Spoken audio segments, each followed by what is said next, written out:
de Atos, não é? Estamos orando para um avivamento na igreja, não é? Para que possamos ter uma igreja mais viva, buscando mais a Deus. E esse mês, durante todo esse mês, o pastor tem lido, tem feito o estudo no livro de Atos. E nós vamos ler no livro de Atos, capítulo 1 do livro de Atos. Nós vamos ler do verso 8 ao 14.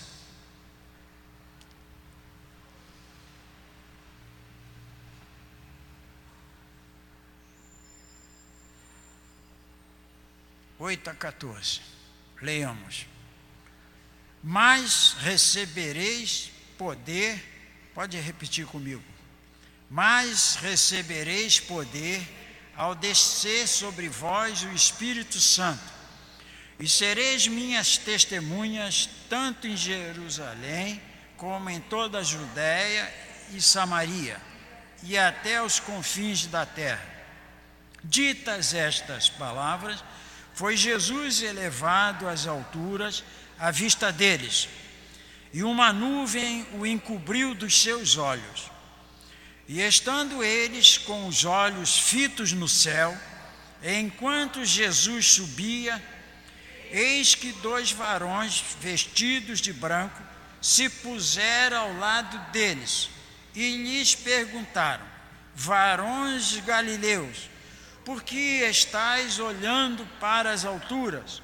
Esse Jesus que dentre vós foi assunto ao céu, assim virá de modo como vistes subir. Então voltaram para Jerusalém do monte chamado Olival, que dista daquela cidade tanto como a jornada de um sábado. Quando ali entraram, subiram para o cenáculo, onde se reuniam Pedro, João, Tiago, André, Filipe, Tomé, Bartolomeu e Mateus, Tiago, filho de Alfeu, Simão o Zelote e Judas, filho de Tiago. Todos estes perseveravam unânimes em oração, com as mulheres, estando entre elas Maria, mãe de Jesus, e com os irmãos dele. Né? Aqui está uma prova de que Maria só foi virgem até o nascimento de Jesus, né? Quando Deus buscou uma mulher pura, sem mácula, para que viesse ao mundo o Filho de Deus, né? E Maria. Depois Maria teve vários filhos, né? Jesus, irmãos carnais de Jesus, que aqui está uma prova disso. Maria estava reunida no cenáculo com todos esses discípulos e os irmãos de Jesus, filhos de Maria com José, né? Irmãos, eu gosto muito deste texto porque ele nos chama a uma responsabilidade, não é? Diante de Deus, de uma busca de Deus, né? Nós vemos que todo homem que tem sede de Deus, ele sempre encontra Deus. Se ele buscar esse Deus, tiver sede de Deus e o buscar, ele vai encontrar com Deus. Assim como o salmista disse lá no Salmo, que assim como ele diz que a corça suspira pela corrente das águas, esses homens do cenáculo, eles suspiravam pelo Deus vivo. Ali estavam eles nus, espiritualmente nus, e eles invocavam a presença do Espírito Santo. Eles estavam em busca do revestimento do Espírito Santo, esvaziado de tudo. Eles ansiavam por serem cheios, sem nenhum poder. Eles permaneceram ali no cenáculo para serem cheios de poder. Nós vemos aqui eles desprovidos de tudo. Eles suplicavam, em oração, talvez suplicando como mendigos, né? Suplicando a presença do Espírito Santo. E o que nós vemos nas continuidade da vida desses apóstolos, o que nós vemos depois da descida do Espírito Santo, quando eles foram abençoados pela graça de Deus, ali eles estavam suplicando as riquezas da graça de Deus. E quando eles foram beneficiados com a presença do Espírito Santo, a presença da graça de Deus, eles se tornaram uns soldados valentes, abrasados, procurando com que o mundo soubesse que Cristo os enviara. E eles, apesar de não possuir espadas, esses soldados de Cristo, eles lutaram contra o poderoso Império Romano e venceram, sem nenhum prestígio religioso, fracos religiosamente, sem nenhum prestígio. Eles lutaram contra aquela gelada, aquela fria ortodoxia do judaísmo estéril, morto, sem vida, e venceram. Embora iletrados, e quem sabe alguns deles semi-analfabetos, eles falavam destemidamente ser Cristo Salvador, e chegaram até a assombrar os intelectuais gregos.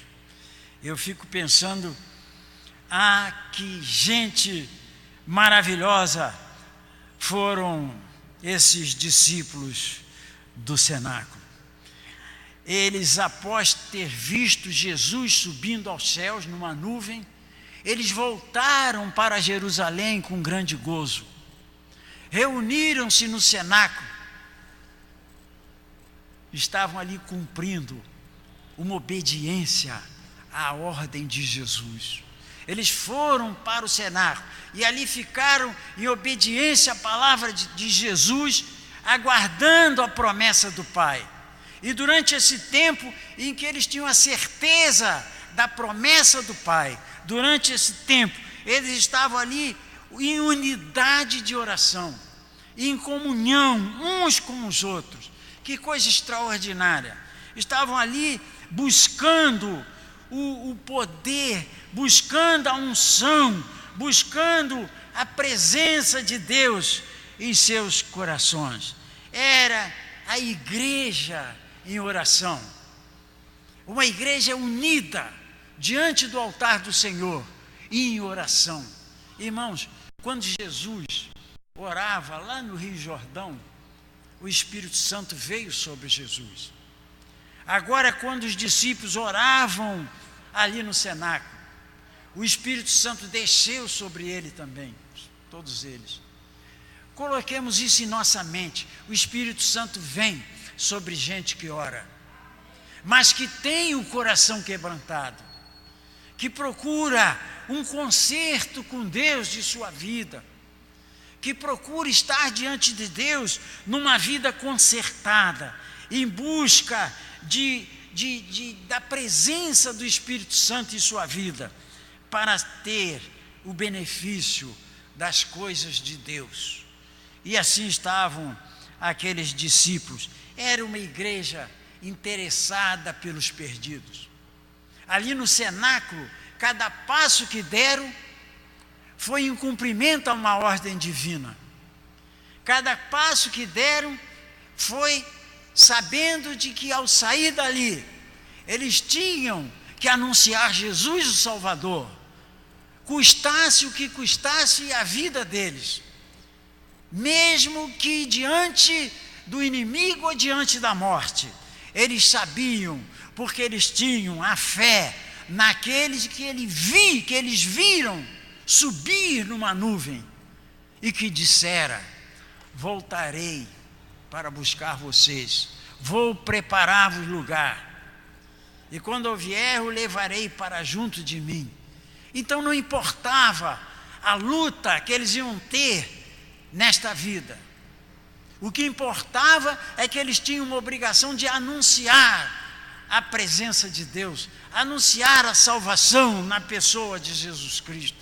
E o que nós vimos dali para frente foi sempre eles pregando e anunciando a salvação na pessoa de Jesus, porque não há salvação em nenhum outro, porque abaixo do céu não há outro nome dado entre os homens pelo qual importa que sejamos salvos, senão de Cristo Jesus. Está lá em Atos 4:12, quando Pedro é levado à presença do Sinédrio, porque Pedro tinha na entrada da porta chamada Formosa, quando aquele homem aleijado, coxo de nascença, era trazido todos os dias e colocado à porta da igreja ali, à porta do templo, aquela porta chamada Formosa. E quando Pedro vai com João entrando pela porta, aquele homem estica a mão pedindo uma esmola, e Pedro diz: eu não tenho prata nem ouro, mas o que eu tenho te dou. Em nome de Jesus o Nazareno, levanta-te e anda. Esse poder que Pedro recebera lá no cenáculo, quando recebeu a unção do Espírito Santo, esse poder estava com Pedro. E aquele homem levantou-se e entrou pelo sinédrio, dando glórias a Deus e gritando e alvoroçando todo o sinédrio. E agora Pedro é preso por causa disso, e é levado à presença das autoridades. E como um soldado valente de Cristo, ele diz para aqueles homens do sinédrio romano: não há salvação em nenhum outro, porque abaixo do céu nenhum outro nome é dado entre os homens pelo qual importa que sejamos salvos, senão de Cristo Jesus. Era isso que ele estava fazendo, porque ele tinha recebido o poder após ter visto o Espírito Santo receber sobre sua pessoa. Era os discípulos, não só os apóstolos, mas todos aqueles 120 reunidos no cenáculo, que saíram todos eles dali cheios de poder e da graça de Deus.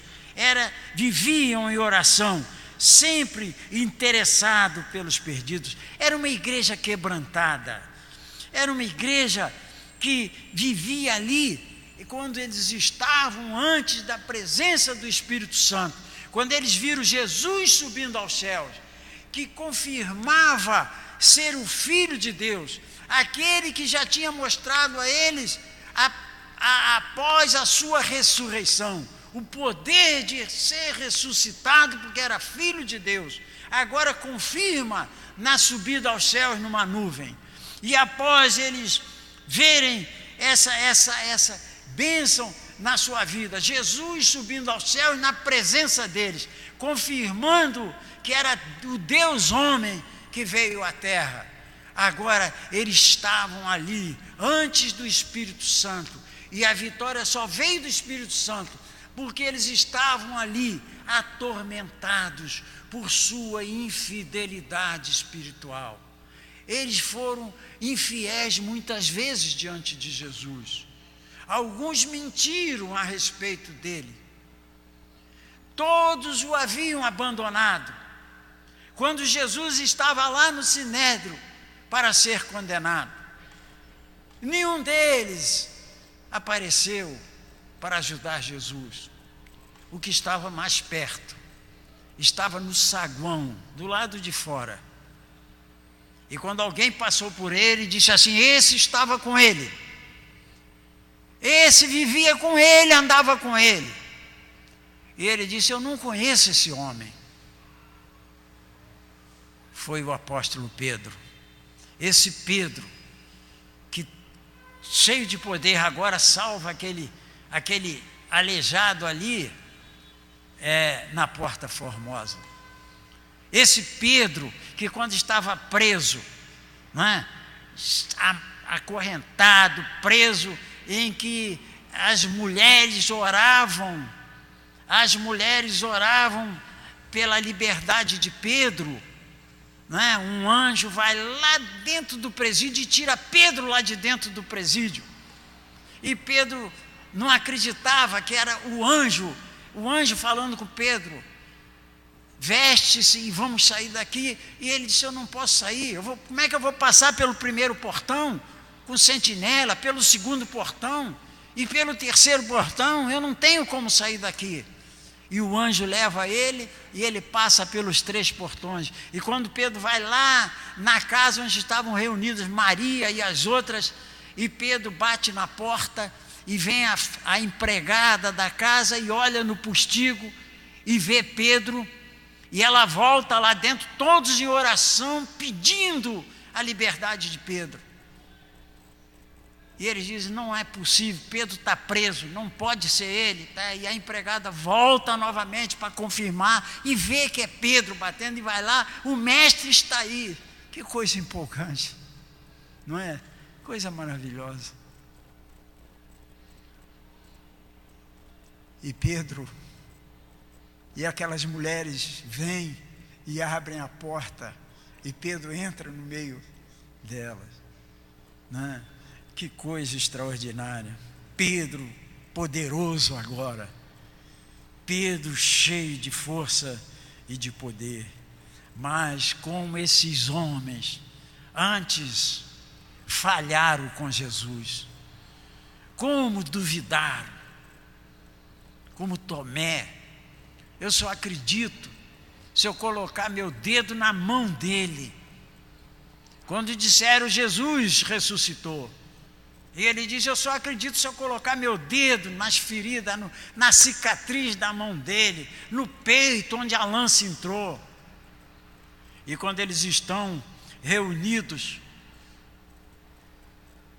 e Tomé está no meio, aparece Jesus e diz para ele: Tomé, sou eu mesmo, coloca a tua mão aqui, teu dedo aqui nas minhas mãos.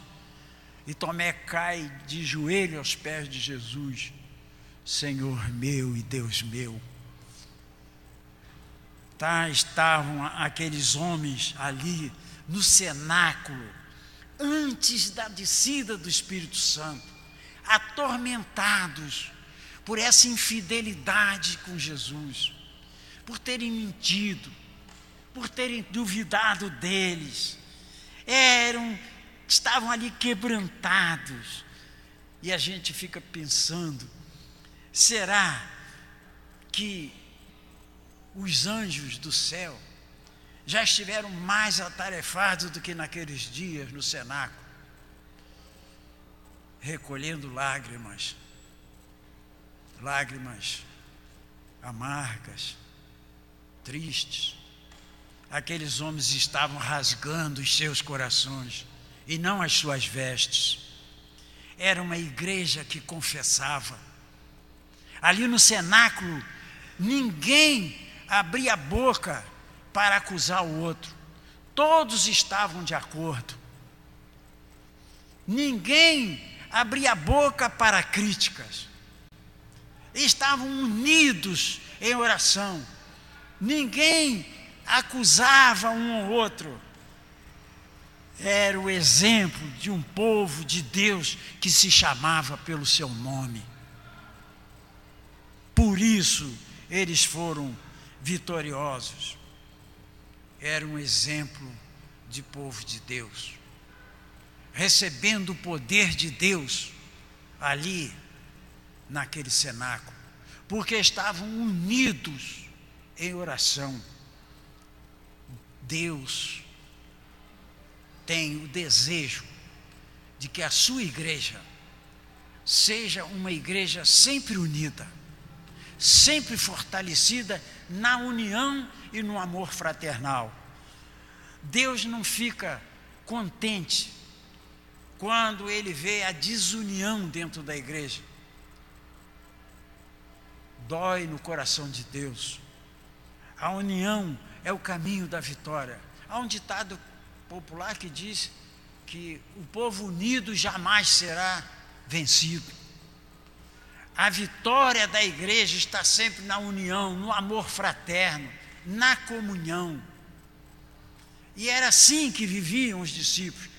eles perseveravam na oração e na comunhão dos santos. E eles eram ungidos pela graça de Deus, por causa dessa comunhão, por causa dessa união que eles tinham em sua vida diária, uns com os outros. O salmista no Salmo 133, ele diz assim: ó, como é bom e agradável viverem unidos os irmãos. É como óleo precioso sobre a cabeça, o qual desce para a barba de Arão, e desce para a gola de suas vestes. É como o orvalho do Hermon, que desce sobre os montes de Sião. Ali ordena o Senhor a sua bênção e a vida para sempre. Oh, como é bom e agradável é que vivam unidos os irmãos. O salmista está aqui expressando o desejo e o coração de Deus, expressando a solidariedade. Ele está falando sobre a união do povo de Deus se reunindo em Jerusalém para a adoração. É isso que o salmista está dizendo. O povo da aliança vindo para Jerusalém, para o templo, para a oração, vivendo em união. Como é bom e agradável que eles vivam em união. Nós sabemos que a união do povo de Deus é o desejo do coração de Deus. Quando o povo está unido em oração, unido no templo de Deus, o templo se torna poderoso, se torna recebedor da graça e da unção de Deus. Quando o salmista fala aqui como o orvalho do Hermon, ele fala do óleo precioso sobre a barba de Arão. O óleo e o orvalho, não é? O orvalho do Hermon é que fertilizava a terra árida da Palestina. Mesmo no verão, mesmo no tempo seco, mas sempre havia o orvalho do Hermon descendo e umedecendo aquela terra árida da Palestina. E quando ele fala aqui que esse orvalho do Hermon é como o orvalho do Hermon abençoador na vida do crente, ungindo a vida do crente. E ele fala desse óleo, esse óleo aromático, esse óleo refrescante sobre a barba de Arão, o óleo refrescante que vem umedecer, né? Umedecer e santificar o crente. É de uma maneira simbólica que o salmista está falando aqui sobre esse óleo aromático. E então ali ele ordena o Senhor a sua bênção e a vida para sempre. Quão bom e agradável é que vivam unidos os irmãos. Como Deus abençoa a unidade, como Deus abençoa a comunhão, como Deus abençoa a paz. Quando a gente vai olhar para Abraão e Ló, tio e sobrinho, não é? Abraão amava muito Ló, de coração, era o seu sobrinho, havia uma unidade muito grande. E quando entra em choque os pastores de Ló com os pastores de Abraão, Abraão não queria perder a amizade que tinha com seu sobrinho. E então ele fala para Ló escolher: se tu for para a direita, leva o teu gado, eu fico para a esquerda; se fores para a esquerda, eu vou para a direita. E Ló olhou e viu as campinas do Jordão e levou os seus pastores e seu gado para aquele lado lá. E nós vamos ver que lá na frente o pecado estava superabundando naquela cidade, Sodoma e Gomorra. E Deus amava tanto a Ló, e Deus amava a Ló, mas Abraão amava tanto a Ló, que Abraão intercede a Deus pela vida de Ló. Quando Deus diz que vai destruir Sodoma e Gomorra, Abraão pede a Deus: se houver 50 justos, salva a cidade. E Deus diz: não há 50 justos. E se houver 40? Não há 40. E Jó: Senhor, me perdoe, mas se houver 30? E Jó foi baixando, e chegou a 10. E diz Deus: se houver 10 justos, eu salvarei a cidade. Mas não havia 10. Mas Deus olhou aquele amor tão grande de Abraão por Ló e sua família, embora a família pecasse, tivesse seus erros, mas Deus olhou aquele amor tão grande de Abraão pelo seu sobrinho, que Deus manda os 2 anjos tirar Abraão e toda a família de dentro de Sodoma e Gomorra e destrói Sodoma e Gomorra. E nós vemos o que é o amor no coração, o que é a união. Se a gente for ver tantos textos bíblicos como Jonatas e Davi, Saul querendo acabar com Davi, várias caminhadas Saul querendo acabar com Davi, Davi fugia para cá, fugia para lá, e Saul vai atrás, e Jonatas, filho de Saul, sabia sempre o que o pai queria fazer, muito amigo de Saul, amigo de coração, e Jonatas sempre avisava, e Davi foge, meu pai quer fazer isso, Davi daqui, Davi se esconde, e Davi foge, e essa amizade de Jonatas e sinceridade com Davi conseguiu salvar Davi da morte das mãos de Saul. E a gente vai vendo a Bíblia como ela mostra a união, o amor das pessoas, a comunhão.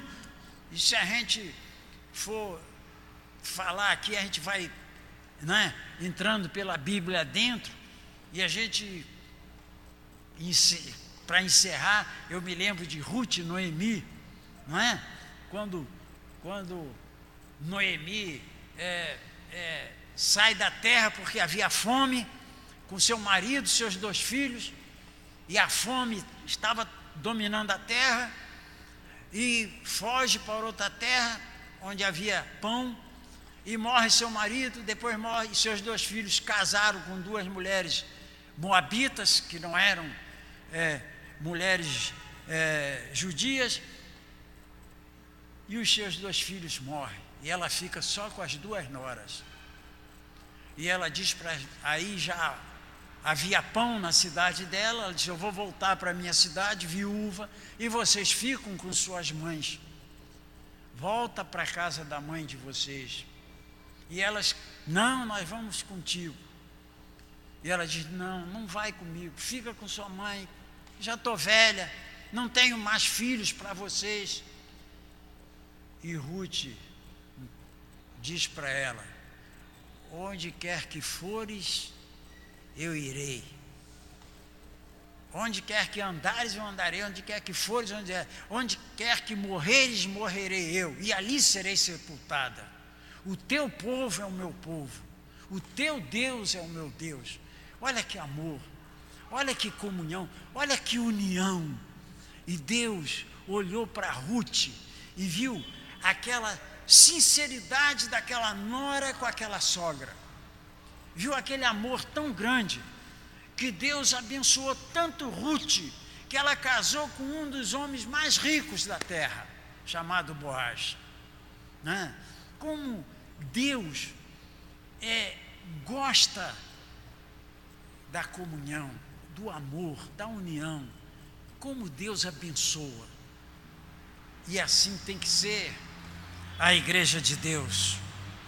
Assim o povo de Deus deve viver em união, em comunhão, porque é da paz que Jesus gosta, é da paz que o Senhor abençoa, que Deus possa ungir a igreja de Deus, não só a primeira igreja congregacional de Niterói, mas as igrejas de Deus na face da terra, onde há sinceridade, onde há um povo que prega a palavra com honestidade, a palavra de Deus, a palavra santa, real, verdadeira e pura.